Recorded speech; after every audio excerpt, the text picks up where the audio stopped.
Okay.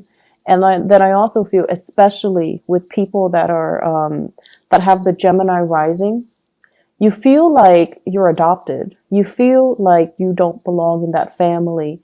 You feel different from your siblings and from the people around you. And so being rejected, being scrutinized, being exposed, being vulnerable, you don't like that feeling. And a lot of the times too, for many of you, your automatic, defense mechanism is not so much defense. It's not so much like a Cancer where they can retreat into the safety of their shells and just shut people out. Your defense mechanism is a little bit more offensive. So you're going to strike back like that Scorpio. You're going to strike back. You're going to give people a piece of your mind.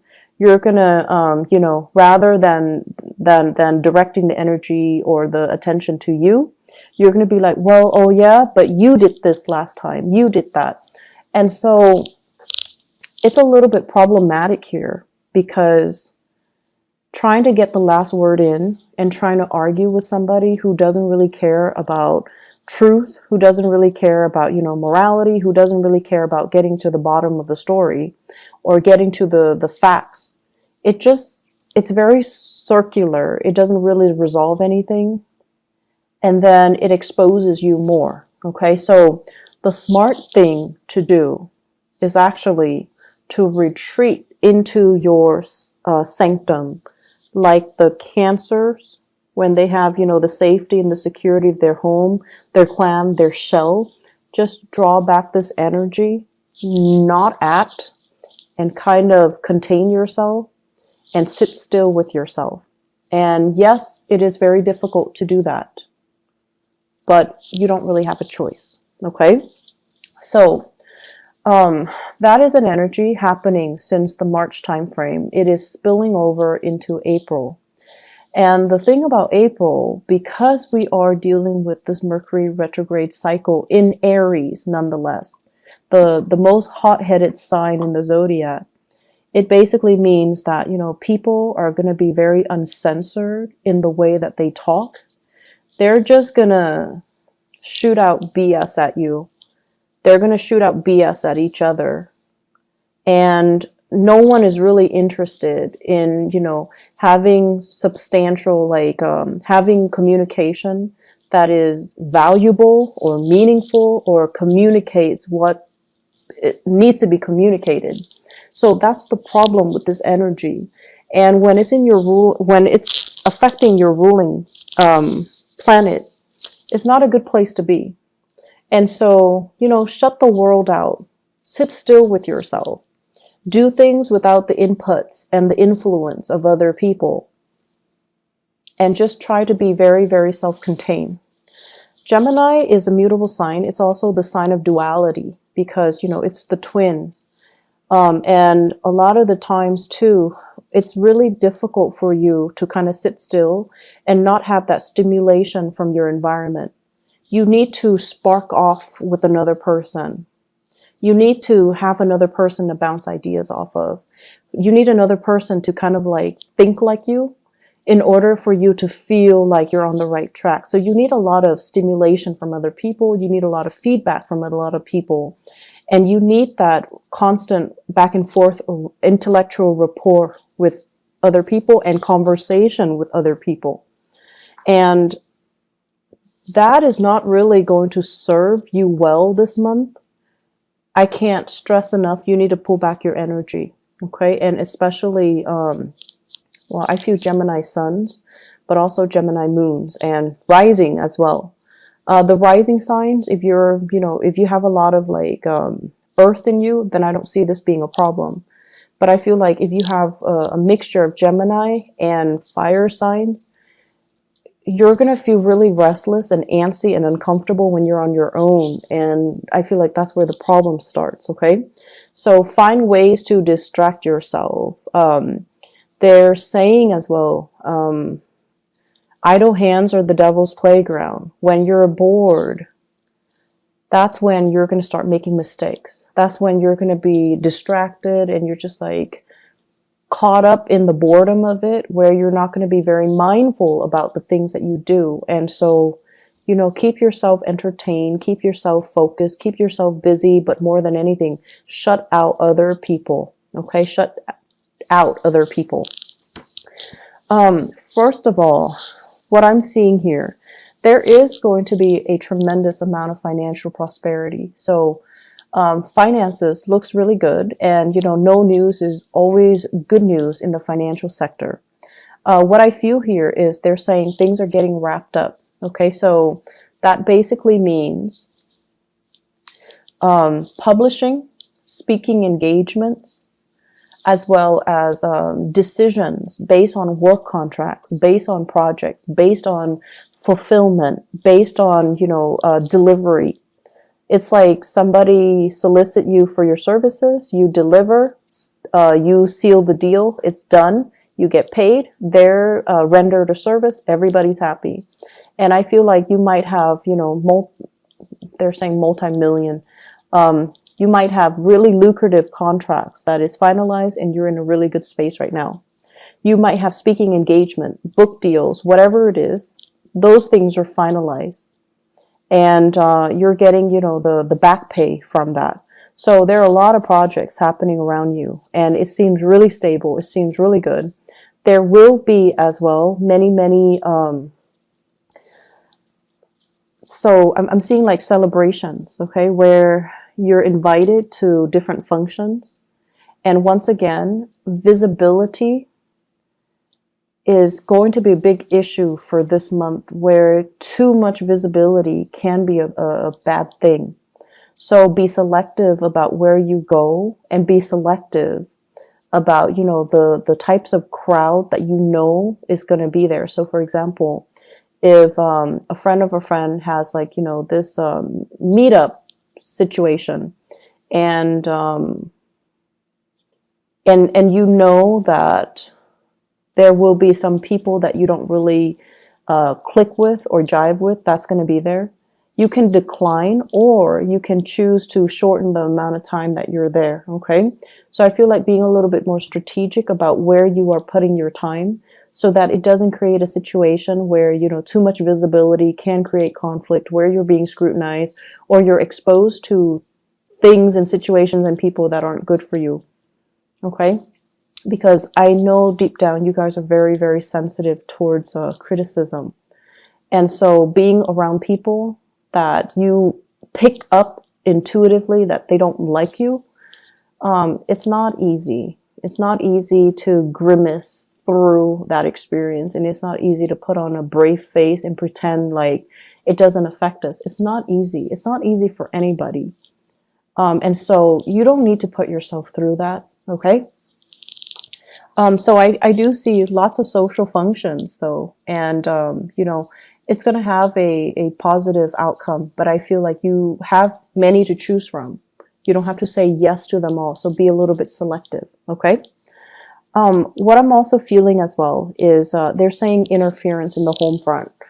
And interference in the home front basically means, it could also mean like the physical structure of the house, there's something wrong with it. And you have to hire contractors, you have to have plumbers, you have to have repair people come by and take a look, okay? So that's one of the ways in which interference can happen. The other way is if you are living with children, in-laws are coming into the picture telling you, do this, do that, raise my grandkid this way, raise them like that way. So it's like interference from in-laws, interference from family members, interference from, as well, third parties outside the relationship. I do see, though, more than anything, it's like words being exchanged from in-laws, okay? And I'm also sensing as well, just like too many people with too many opinions, and feeling like they need to give them to give you like a piece of their mind. Feeling like they're within their rights to chip in to tell you what you should do. Geminis, you guys have this very young and wanderlust and very curious energy. And a lot of the times too, I feel like people underestimate your age. People underestimate your wisdom because you have this very young, vivacious energy. And then they feel the need to interject and to tell you, like to give you, some life advice, right? And that can be really annoying. And so they're doing it from a space of, they do care, and that's why they do it. It can be very annoying though. And so if you can take that to heart, don't let it get to you. That's going to be helpful, okay? In the work situation, I have here the Two of Cups in the reverse. And the Two of Cups in the reverse, basically what this means is that you guys like your work environment, your coworkers and things like that. You guys like to have lunch with each other. You guys like to have, the friendship, that sense of camaraderie, that sense of we're all here for the same things. We're all here for the right reasons. We're all here because we're similar. So you want to have those emotional connections, I feel like, with your coworkers. And for whatever reason, the people that you're around, they're very, very ambitious. Not that you're not ambitious. You're definitely ambitious too. But you value the human connections. You value the conversation. And I feel like wherever you're working right now, everyone is kind of like looking out for themselves. Not that they're self-serving. It's just the environment is a lot more conducive towards their professional development, what they have to do so that they can get ahead. So everyone is like working, working, working. They've got their heads down. And you want to take a break from work, you want to have lunch, and everyone is like busy. So it just feels as if there's a dissonance between what you want versus the people around you, what they want, and the timing to do things, to kind of like enjoy each other's company, to not work, work, work all the time. The timing is just not right for it. Okay. You're also feeling as well, some of you are in a position where the demands of work, it's like, I didn't sign up for this. I didn't expect this to happen. I didn't anticipate it was going to be like this. So I feel like many of you are in a role where you're just kind of tired of the responsibilities. And you kind of say, you want to just, you kind of want to just say like, oh, stop. I don't want this anymore. This is not what I signed up for. That's what I'm hearing. And that's going to be something you need to work out. But I feel like Mercury retrograde cycles in particular, and I mentioned this for Aquarius, for air signs, not so much Libra, just you and Aquarius, because your energy is very similar. The rest of the time when, Mercury is direct, you and Aquarius, you have a lot of nervous energy. You're constantly on the move. You're constantly going. You're constantly finding ways to keep yourself entertained and distracted. And then when Mercury goes retrograde, that's when you kind of have to sit still. That's when things around you get stalled, gets bogged down, and you're at a standstill. Physically, emotionally, and just, mentally. And so Mercury retrograde periods are really good times for you to figure out, how do I feel? What exactly is going on? How do I think about this? How does this make me feel? And so it's an uncomfortable process because, it's forcing you to really dig deep and ask yourself, how do I feel about this? Am I still liking it? Is it still worthwhile? And I feel like some of you are heavily thinking about this in your career. Do I still like it? Is it still fun? Is it worth it? Is it all it's cracked up to be? And am I still, able to do it? So you have some really deep questions here regarding your career that you kind of need to work through and assess. And keep in mind, because it's Mercury retrograde, it's good for us to reflect upon these things, but it's not good for us to act on it. Okay. I feel like there are some people in your work environment that are making life kind of difficult for you guys, and they're kind of like Debbie Downers. They don't really want to have any fun. They can't really take a joke, and they don't have that sense of camaraderie. And I feel like that's kind of bringing you down. And if these people were not in the picture, I feel like you'd be a lot happier. Okay. But I feel like either way, they're there for a reason. They're getting things done.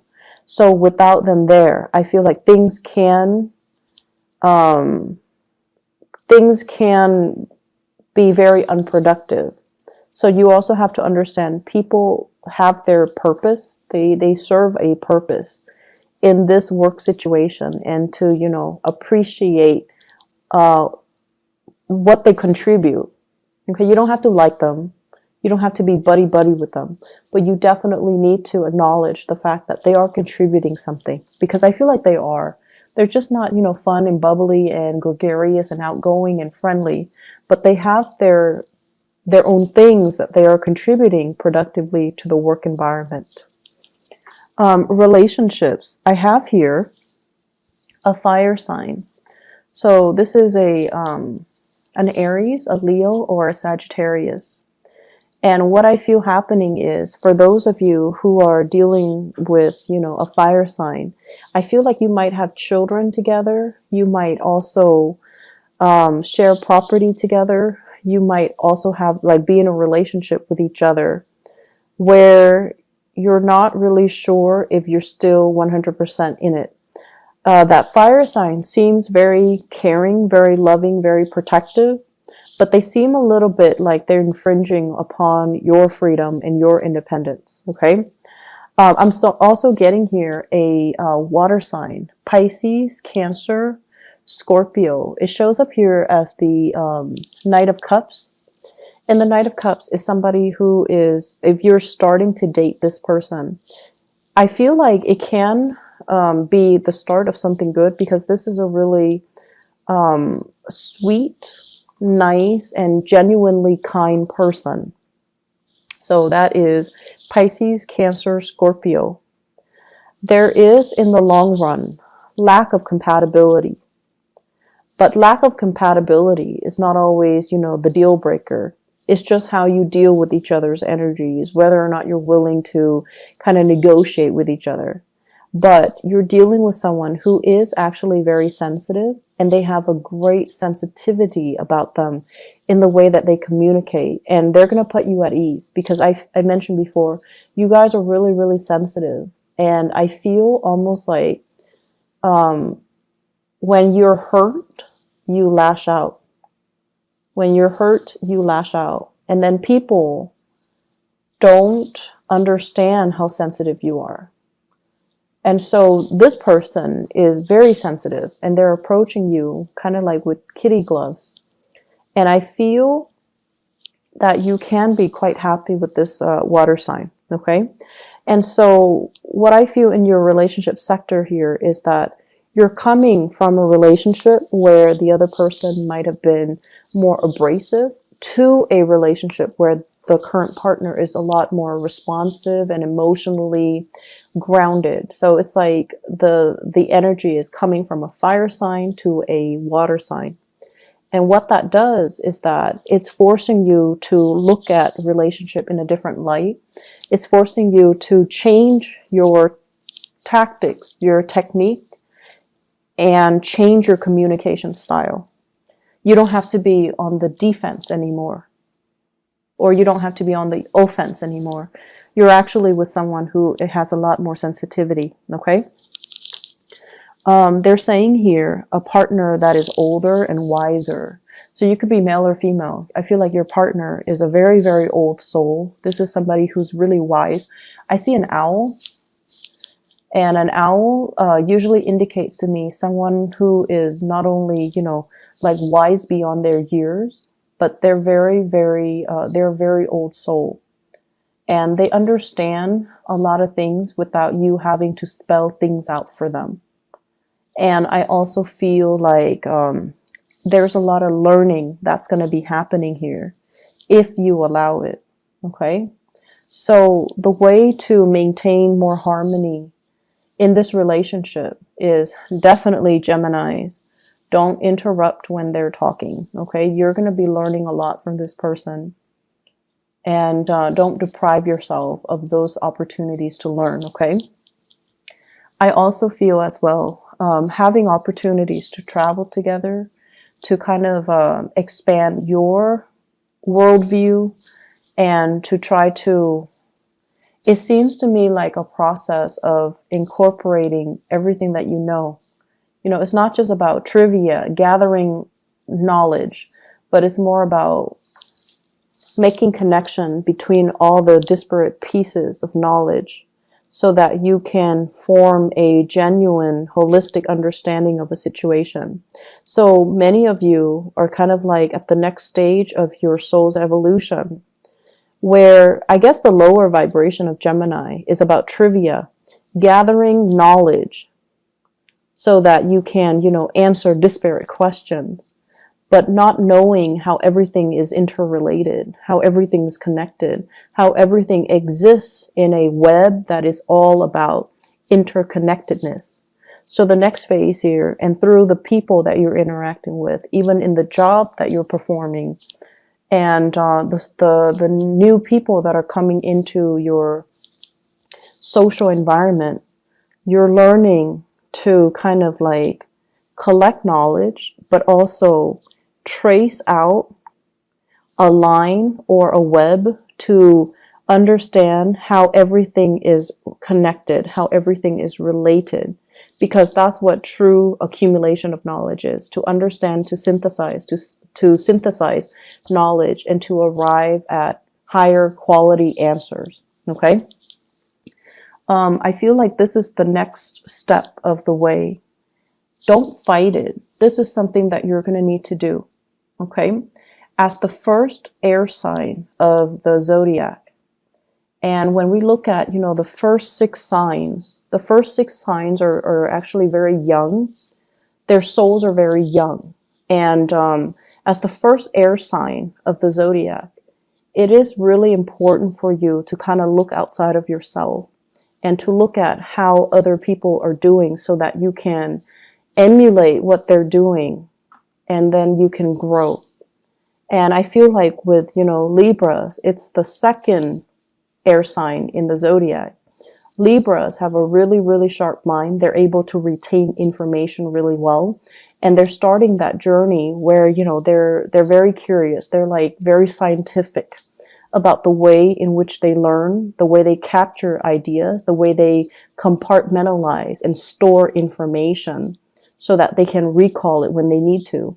And then with Aquarius, it's like the higher vibration of that, where they grasp concepts really, really fast, and then they can draw answers out of the blue.